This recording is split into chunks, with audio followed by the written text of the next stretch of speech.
अस्सलाम वालेकुम। तो अस्सलाम वालेकुम। पाकिस्तान भारत की रियासत झारखंड में टीचर के थप्पड़ मारने पर 10वीं जमात की एक तालिबा खुदकुशी कर ली। मौकामी अखबार रोज़नामा जंग के मुताबिक भारतीय मीडिया के मुताबिक टीचर ने 16 साला तुलबा ओशा कुमारी को इस बात पर थप्पड़ मारा था कि वो स्कूल में माथे पर बिंदिया लगाकर आती थी। पुलिस ने प्रिंसिपल और थप्पड़ मारने वाले टीचर को गिरफ्तार कर लिया। भारतीय मीडिया के मुताबिक पुलिस ने बताया कि लड़की ने स्कूल से घर आने के बाद पंखे से लटक कर खुदकुशी कर ली।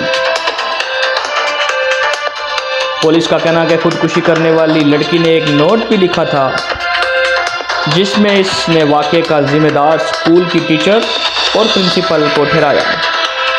भारत में अफसोसनाक वाक़या, टीचर के थप्पड़ मारने पर लड़की ने खुदकुशी कर ली।